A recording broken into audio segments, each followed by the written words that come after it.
आज हम बात करेंगे biosynthesis and degradation of one of the endocannabinoid that is the 2AG। Endocannabinoids के बारे में हमने डिटेल में एक वीडियो बनाई है जिसका वीडियो लिंक हम डिस्क्रिप्शन में डाल देंगे, उसको आप देख सकते हैं। So 2AG is one of the endocannabinoids. तो आज हम बात करेंगे कि इसकी सिंथेसिस कैसे होती है, कौन कौन से एंजाइम्स इन्वॉल्व होते हैं और इसका जो डिग्रेडेशन प्रोडक्ट है वो क्या बनता है। तो 2AG की जो सिंथेसिस प्राइमरली होती है वो पोस्ट सिनेप्टिक मेम्ब्रेन में होती है। तो assume this is the post synaptic membrane. Post synaptic membrane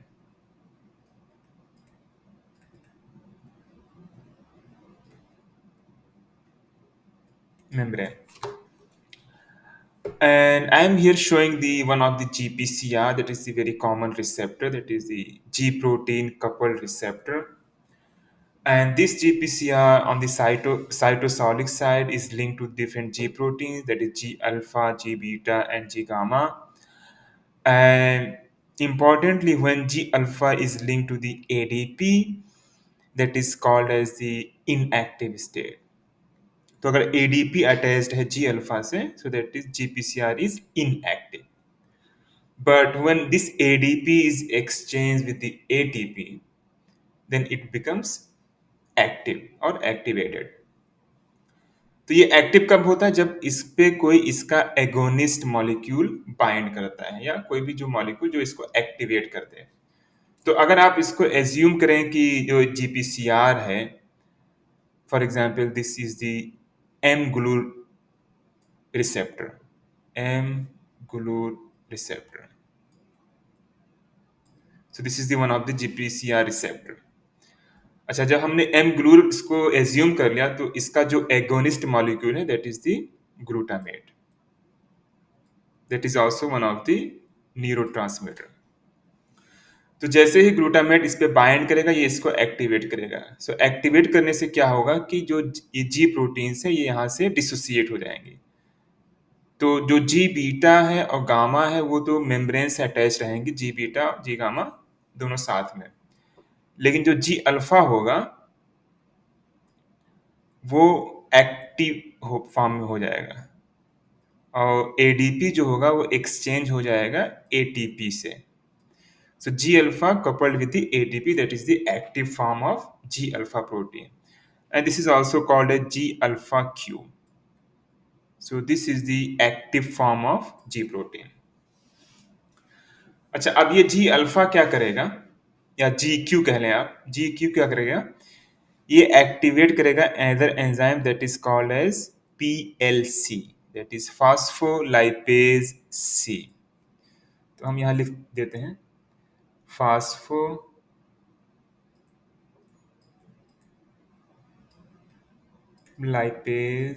C। तो ये जी अल्फा एक्टिवेट करेगा फास्फोलाइपेज सी का। फास्फोलाइपेज सी का फंक्शन क्या है कि PIP2 को कन्वर्ट कर देगा DAG और IP3 में। तो PIP2 यहाँ पे हम इसको बना देते हैं। So this is PIP2 is phospholipid basically. So इसका फुल फॉर्म है phosphatidyl inositol bisphosphate, phosphatidyl inositol bisphosphate. और PLC क्या करेगा? इस पे एक्ट करेगा PIP2 पे। तो PIP2 को कन्वर्ट करेगा दो मॉलिक्यूल में। एक तो होगा that is called a DAG, that is diacylglycerol, diacylglycerol. इसको हम यहाँ लिख देते हैं डाई एसाइल ग्लिसरॉल। और जो दूसरा मॉलिक्यूल यहाँ से बनेगा that is called as IP3, that is inositol trisphosphate. अच्छा, अब उसके बाद क्या होगा? जब DAG यहाँ पे बन गया है, DAG is further converted into the another product that is 2AG, that is one of the endocannabinoid. So DAG से बनेगा 2AG, दैट इज द इंडोकैनाबिनॉइड। और यहाँ पे जो एंजाइम यूज होगा that is called as diacylglycerol lipase alpha. तो इसका पूरा नाम यहाँ पे हम लिख देते हैं, diacylglycerol lipase alpha. अच्छा, अब जब ये 2AG बन गया that is the one of the endocannabinoid, इसको हम कहते हैं 2 arachidonyl glycerol. 2AG is further converted to another molecule that is called as arachidonic acid, that is AA।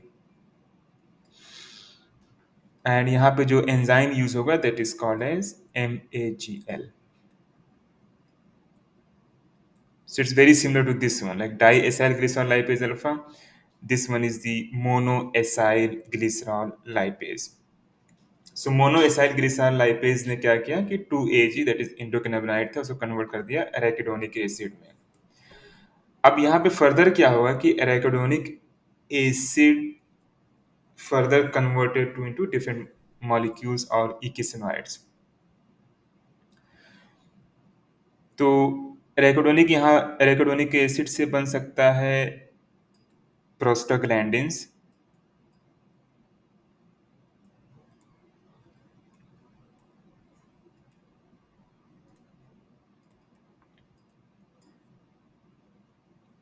दूसरा यहाँ पे एक बन सकता है that is called as leukotrienes.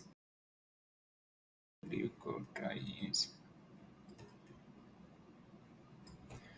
And एक और मॉलिक्यूल यहाँ इससे बनता है, इसका काफी बड़ा नाम है, so that is hydroperoxyeicosatetraenoic acid. तो यहाँ पे हम लिख देते हैं हाइड्रो पर oxy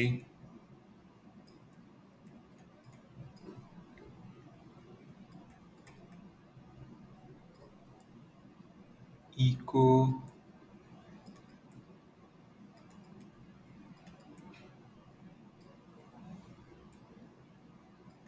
it's a big name, right. So hydroperoxyeicosatetraenoic acid. अच्छा, अब यहाँ पे जो एंजाइम्स यूज हुए, तो प्रोक्साग्लैंडिन जब बना तो यहाँ पे एंजाइम यूज हुआ that is COX, that is cyclooxygenase. यहाँ पे जो एंजाइम यूज हुआ that is LOX, that is lipoxygenase. और यहाँ पे जो एंजाइम यूज हुआ that is SIP450। No CYP, तो इसका फुल फॉर्म जो है साइटोक्रोम 450। तो आप चाहे तो इसको हम यहाँ लिख देते हैं COX is that is cyclooxygenase, that is COX हो गए। LOX is lipoxygenase, lipoxygenase. और ये तीसरा वाला है साइटोक्रोम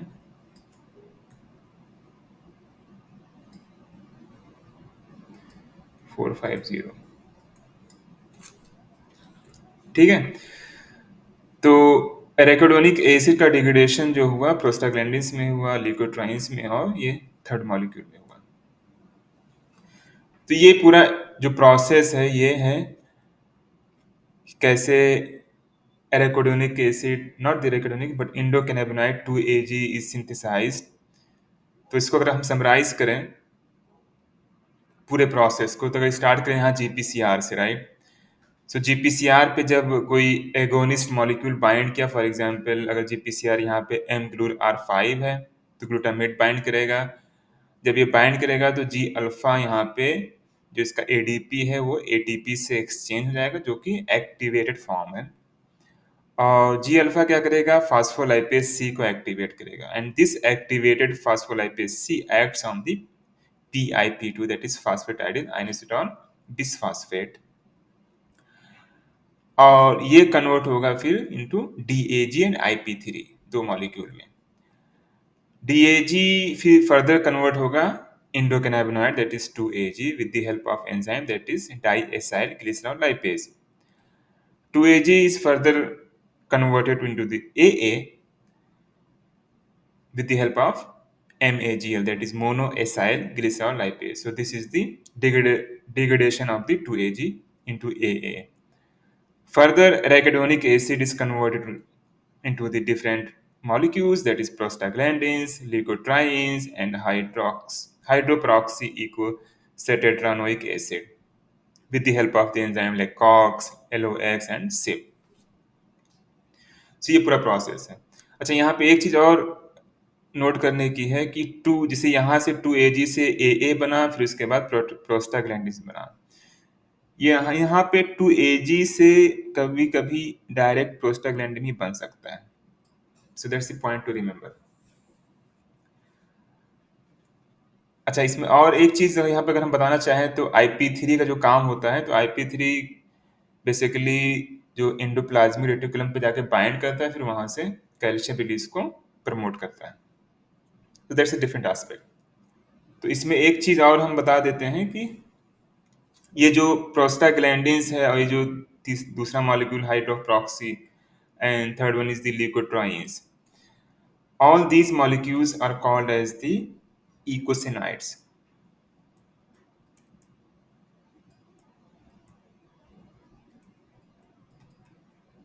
ठीक है, तो आप बहुत सिंप्लीफाई करना चाहें तो ये कह सकते हैं कि एराकिडोनिक एसिड फर्दर डिग्रेड हो गया इकोसिनोइड्स में। अच्छा इकोसिनोइड्स का फंक्शन क्या है?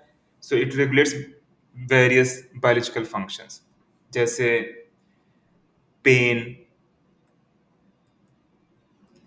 ये पेन को रेगुलेट करता है, फीवर को रेगुलेट करता है, ब्लड क्लॉटिंग को रेगुलेट करता है।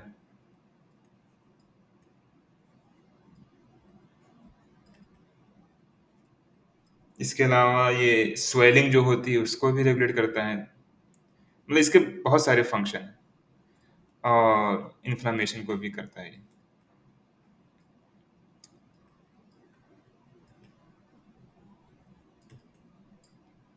Okay, yeah, that's it, and thank you so much for watching, see you in the next video।